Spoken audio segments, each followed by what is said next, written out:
Sünger tatlısı tarifi. Önce şurubu hazırlanır.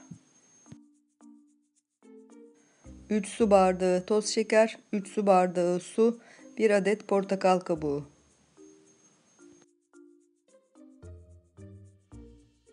Bütün malzeme karıştırılır.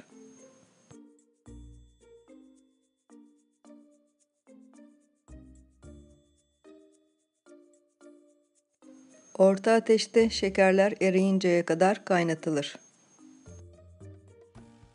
Kaynamaya başladıktan sonra 10 dakika daha kaynatılır.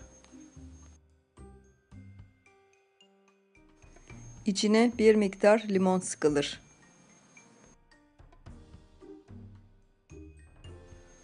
Daha sonra kabuklar içinden alınır.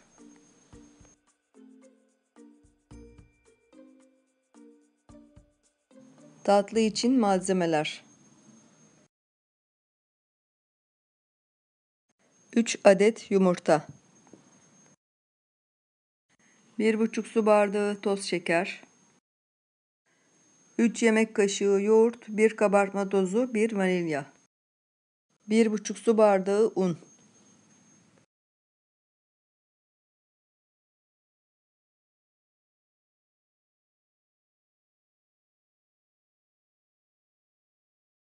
Önce yumurta ile şeker çırpılır. Yoğurt ve un ilave edilir.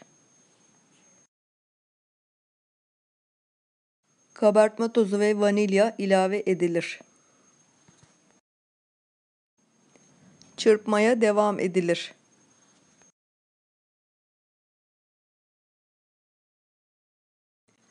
Yağlanan fırın kabına alınır. 180 derece fırında üzeri kızarıncaya kadar pişirilir.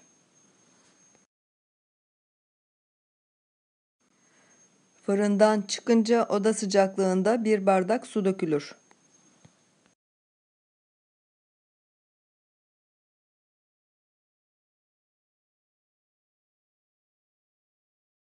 Suyu çektikten sonra üzerine ılık şurup dökülür.